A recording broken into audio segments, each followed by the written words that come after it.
What is that? 18% CO2 and 1.2% CH4. Right, are we going to go in, Matty? I want you to take the Mars in with you. 4, 3, 2, 1. Good to go, Jim?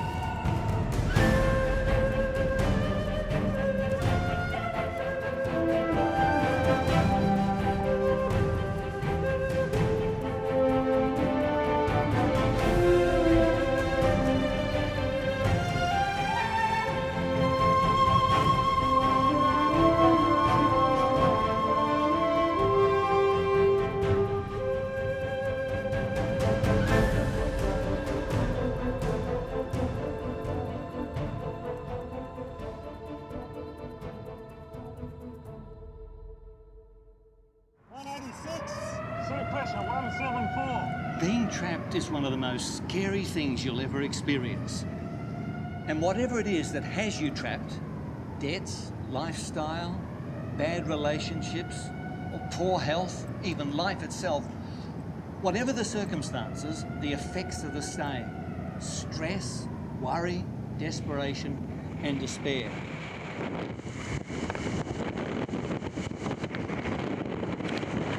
Right there.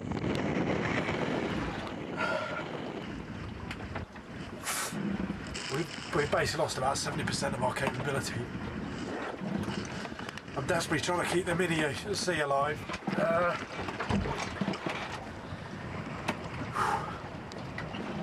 I'm breaking down at the moment, actually.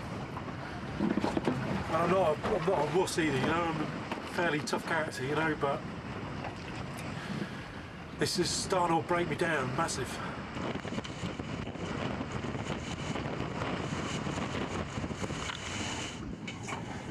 This is my last recording, so I want all my folks to know I love them so much, and I'm sorry I put them through all this worry. If I make it through this, things are going to be different. Oh boy.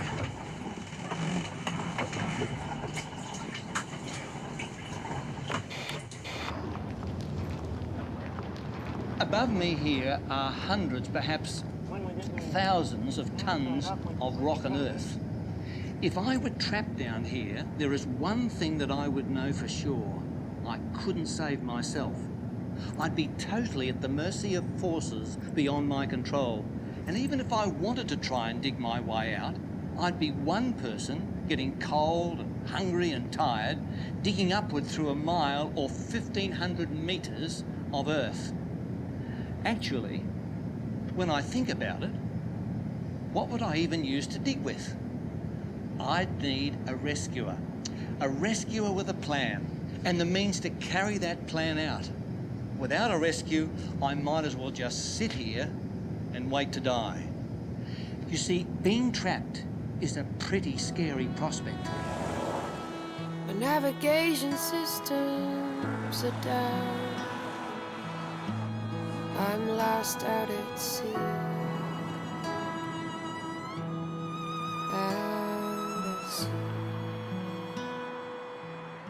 So here I am in sunny Bristol, and I'm about to meet a bloke who knows how much it costs to be saved. Almost half of the competitors in the round-the-world race have struck some form of trouble in the 6 weeks since the race started. Today, 2 more yachtsmen put out an SOS, but their cry for help is even more serious than Raphael Donnelly's life-saving transfer to another yacht 10 days ago. This time, the Australian rescue authorities have dispatched the Air Force and the Navy to the southernmost point they've ever ventured in search of missing craft. Tony Bullimore's boat, the Exide Challenger, capsized, and the majority of press and media reports assume that he was also lost. G'day, mate. How much is that today? 18.50, please. No worries, mate. Here's 20. Keep the change, eh? Thanks a lot. Cheers. The Royal Australian Navy launched a rescue mission for Bullimore and another competitor, Thierry Dubois. It would be one of the most expensive rescue missions in Australian history.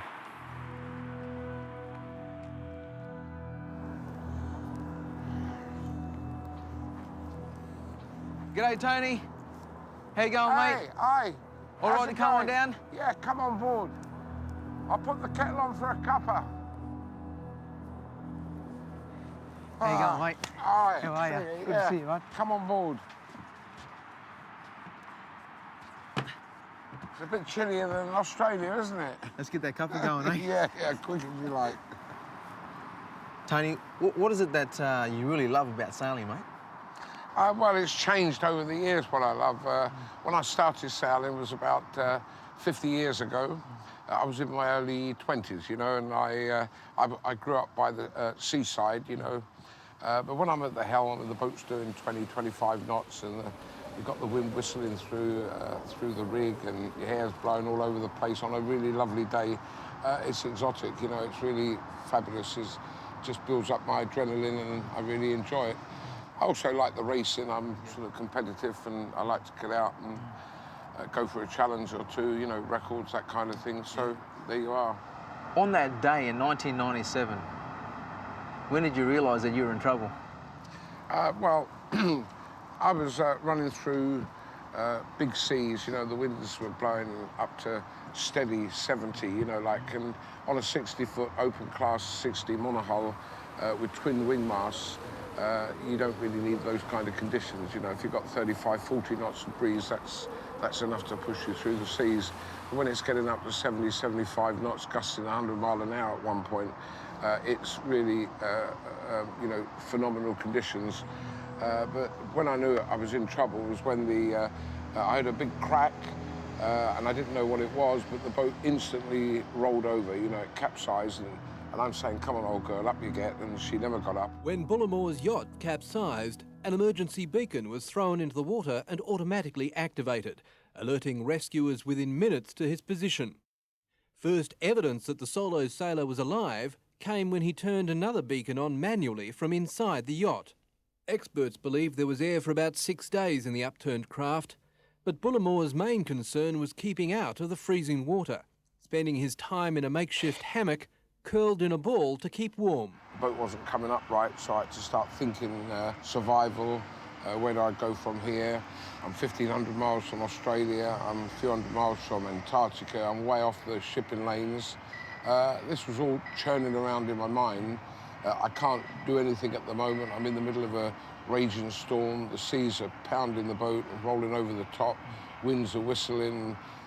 All I could do was settle down quietly and wait for the storm to go through to get off the boat and get to dry land. Impossible. So, Tony, what was the lowest moment of being stuck in the hull of your yacht? Well, it was probably after 4 days. After 4 days in the water, you know, I'm sort of giving up, feeling hungry. You know, I was hungry, had very little water. I was freezing cold. The seas were just whamming against the side of the boat. The boat's pitching and rolling. I'm standing there with the water rushing over me 1 minute, and then the next minute, you know, I've got my head above the water, everything's okay. You know, I ripped the end of my finger off, you know, doing something on the boat. And I started measuring up how long more have I got to live, and I thought, well, a day, day and a half, my body temperature's going to drop down eventually, you know, below danger level, and, you know, that's it, I'm finished. And skipper Tony Bullimore has adjusted distress beacons without being visible to the aircraft above him. Pilots hope to discover what condition the men are in by flying low. The small northern Tasmanian gold mining town of Beaconsfield held its breath and prayed, but by late this afternoon it appeared only a miracle would save the 3 miners trapped underground. In their 30s and 40s, the men are believed to be Brant Webb, Larry Knight and popular local Todd Russell. Rescue teams are on site underground, but it's dangerous work. They're going to use a remote control excavator with a camera to try to clear a way through 15 metres of fallen rock. The body of one of the miners is being brought back to the surface tonight. The grim discovery was made accidentally as a remote control excavator was digging through. There we are. You're all set. Oh, thank you. That's all right. What's the damage? Happy birthday. Are you sure? Yeah, positive. Thank you. That's all right. No trouble. Hi guys, sorry I'm late. How are you? Brilliant. Pleased to meet you. Hey Danielle, Todd, how you going? Yeah, good. Pleased to meet you as well. You turn up to work, it's a normal day. All of a sudden the mine collapses and you're trapped in a tiny space What goes through your mind at that point? There's a lot goes through your mind. I'm laying there in pitch black darkness, covered in rock, thinking that, you know, the tyre blew out on the machine.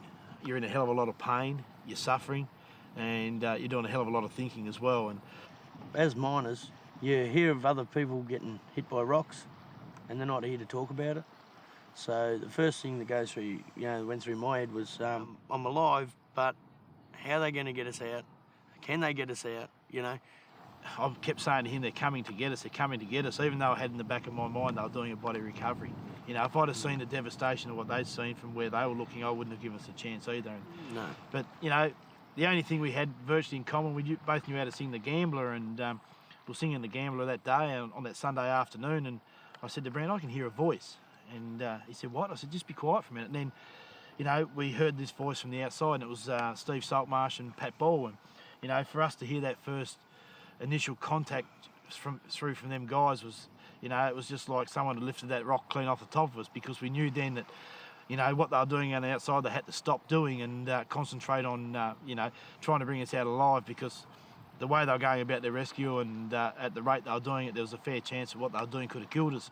Last night, 5 days of pent-up fear and grief spilled over when the news came that Todd Russell and Brant Webb were alive. They're alive, they're talking to us, they're in contact, and they're going to get them out. Rescue officials are warning it could be another 48 hours at least before they reach Tasmania's 2 trapped miners and bring them out. it was jubilation for the first 10 minutes, and then we looked at each other and we realised, hang on a second, if they're going to try and come and get us, all this is going to fall in on us and they're just going to go back to the body recovery. The constant fear was, you know, the rock starting to move above us, and then, you know, once that particular rock moved that was holding it all together fell out, well, there wasn't much hope for us because it would have all just come in on top of us. So actually, the hardest bit was the drill, actually, just grinding away the, what do you call it? Raise ball. That was the hardest bit because it just kept grinding away, and it was like this drill, you know, grinding away, and, you know, like it was just sort of unrelenting, wasn't it? It was just constant, yeah. Today, members of a distraught Russell family braved the cameras to publicly thank rescuers and support from the community, which they described as overwhelming. The worst thing is that, you know, the kids, you've never got to say, you know, how proud you are of them, or, you know, all these things that you think of, but when it's too late, you know. And I suppose that's changed, you know, it's changed Todd and my perception a fair bit, but, you know, a lot of people don't come home when they leave that morning, and you know, there's a lot of things they would have wanted to say. You can't predict how long you're going to be trapped for, and no one can prepare themselves for that. So probably that is the uncertainty and probably the length of time that you're going to spend there, and you know, you have a lot of time to think when you're trapped as well. You know, a lot of stuff goes through your mind. So here you are trapped. There is nothing you can do to save yourself except believe that there is a rescue plan underway. Above you are people literally willing to pay the ultimate price, their own lives, to get you out. You know, when you think about that, that's incredible love right there. Sure, you have moments of fear and doubt, even terror, but in the end, you have hope. You have to, because otherwise, without that hope, without that rescue plan, you face what? Eternity in a dark, cold hole in the ground? Is that really all there is? 3 times, please, 3 times. 1.7% CH4, nil CO, and nil H2S. The body of 44-year-old miner Larry Knight was brought back to the surface last night. Still missing are Brant Webb and father of 3, Todd Russell. When we lost Larry, I mean, you know, that was the biggest kick in the guts, I mean, either of us could have, because, you know, like, he was a work colleague, he was a friend, and it didn't matter who it was, it really does play a toll at the end of the day. Was there a time during that process that you thought, no, we're not going to make it? You know, you think to yourself, well, you know, with all the blasting they've done and all this drill going round and round and making all this vibration, and are we going to make it? We want them to make it, but in your mind you knew that, you know, there was always that great probability of it, you know, all turning to dirt. it's one of the sort of realities of a miner is that, you know, you're dealing with rock. It's like a sailor deals with the ocean, and both of them are very unforgiving.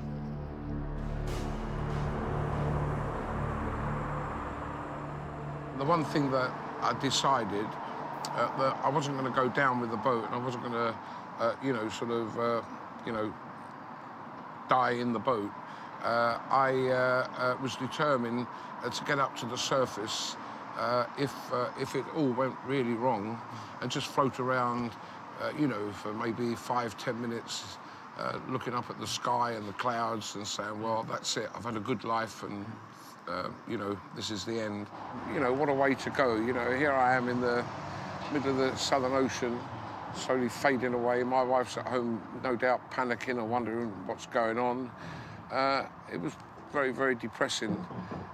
You know, I always thought that we'd be together at the end, but it wasn't going to happen. Just felt pretty horrible, you know, pretty lonely and sort of, yeah, not very nice. Expecting the sea state to be around a 4 or 5, which probably means these guys are going to get bobbed around a fair bit, and that's going to make life pretty hard for them down there. In this epic situation we've found ourselves in this great conflict where we are all trapped between good and evil, there is a rescue plan for our life and someone who is willing to do whatever it costs to free us. A rescuer, a hero. And you know, Jesus has promised to bring an end to the debts, the lifestyles, all the circumstances that trap us, wounded and helpless. Jesus is the hero in this epic story. The creator of the universe became a human being, put himself right in harm's way, risking everything to save you and me, no matter what it cost him. He has a plan for our rescue, and he won't give up until he reaches us. The people of Beaconsfield have been anxiously waiting for the moment that Todd Russell and Brant Webb would be brought back to the surface and to the world they know. Now, the key measurement in the lives of the two trapped miners and the community is not just hours and days, but also metres, as rescue teams drill towards the pair. OK, Jeff, you say. That's fine. That's heavy, and that's pretty amazing. But with all due respect, this hero lived 2,000 years ago. And look at our world now.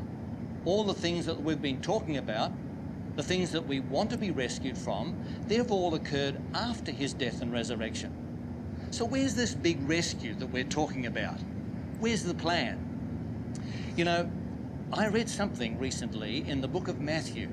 Jesus talking about himself and what he came to earth to do. He said he came to give his life as a ransom for many. Now, did you get that? He paid to get us back. And we're talking about the big picture now. It's not a rescue where he pays your mortgage. This is an epic rescue of a global scale. And he has already paid the ultimate price to put that rescue plan into action. The 1,400 nautical mile journey to the stricken yachts and their skippers is expected to take 3 days. The use of a Navy frigate bound for the search area and round-the-clock flights by Orion aircraft from Perth means the cost of locating and rescuing the two sailors is soaring into the millions. But the government is unconcerned about money. Our obligation here is to honour our commitment under that treaty and to rescue the lives of these two men who are at risk. Meanwhile, race organisers appear more than happy with existing So when maritime rescue conventions. your yacht was upside down and you were inside the hull, how good did it feel to hear the knocking on the hull? Well, it was fantastic. I mean, I was laying on this little weeny bit of netting, then I heard this knocking on the side of the hull, and my ears pricked, like a desert rat, what is it? And I sort of jumped to the side of the boat rapidly, put my ear against the side of the boat, and I could actually hear people shouting, and talking. So I got out very, very quick, dived down through the hole in the bottom of the boat, went down a few feet, and then went up to the surface, boat surface. Got him? He's alive. He's getting on the bottom. He's there. That's him. I got him. That's him. Right in front of me was the Adelaide, the warship, and a big grin come over my face, and I said, God, I've been saved, I was utterly amazed. when I dived out and come out of the water and looked over at the Adelaide, I could only get a tremendous ecstasy that I was looking at life. I was actually looking at a picture of what life was all about, that I was saved. Got to be honest, I've been in some situations in my life before which I could tell you about, but this was the hardest. How does that make you feel about the value of your life, what they did for you? It makes me feel fantastic that my life is worth something, and the very fact that Australia put on such an amazing rescue, that organised everything, ships and planes and the rescue services, all this was laid on to save my life, and it made me feel pretty good that here we are, in this complicated world that we live in, and people and countries like Australia are prepared to go to such an extreme to save my life. It makes me feel, I'm worth something anyway. For the Bullimore family in Bristol, news of the rescue came by satellite telephone in the early hours of the morning. How we kiss you, and shout. You're wonderful. Open a bottle of champagne and drink, and we shout and we scream and we say, he's alive, he's alive. Wonderful. No one is going to do that, pay all that money, risk all those lives and then not finish the job, not launch the lifeboat and go get Tony, not dig the last few feet and free Brant and Todd. So if Jesus paid a ransom for us, his life on the cross, did all that work, went through all that pain and suffering, if he had a plan in place, then maybe, just maybe, that rescue mission is underway right now.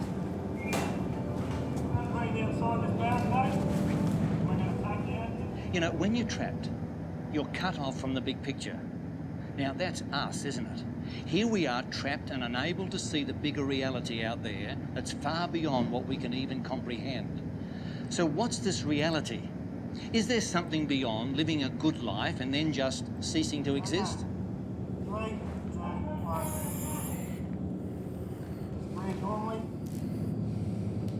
There is a plan, the second coming of Jesus.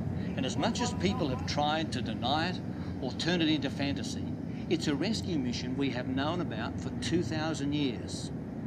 You see, his first coming was part of that plan, the payment of the ransom. That's Jesus as hero. The second coming is him retrieving what cost him so much in the first place.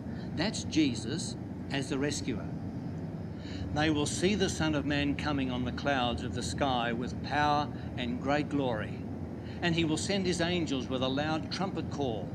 They will gather his elect from the four winds, from one end of the heavens to the other.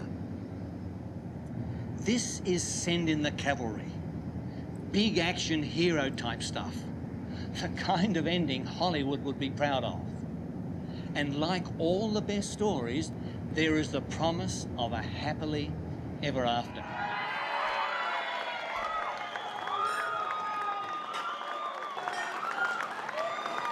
Unbelievably, Todd Russell and Brant Webb strode from the top of the mine shaft and collected their name tags, symbolising the end of a shift that lasted 14 days. Then it was straight into the arms of their families, walking unassisted despite being cocooned for so long underground. It's an emotion and a feeling that I have with me that I can't explain to people, but it's something that I'll have with me for the rest of my life. I mean, that takes the cake. I've never had an experience like when we come out and seen the family again, It's just something that sticks with you forever and a day. Very hard to explain because your heart goes straight into your mouth and, it's just sort of a really, really good feeling, Outside the mine gates waited a reception from hundreds of people. They've done it up. There's no doubt about that. It's just amazing to see a community come together in such quick notice. And so the highest moment of being saved? We went down to this fish and chip shop in Fremantle. Fantastic. It was the only fish and chip shop where you can get thin, medium or thick chips, crispy and every kind of fish you could imagine.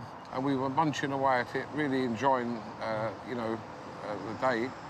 and a few people come over and stood there looking, and it was really quite amazing. They started singing, you know, Rolf Harris's Two Little Boys. And, you know, you talk about making your fish and chips wet. When they started saying, you know, do you think we would leave you dying, you know? Really says it all.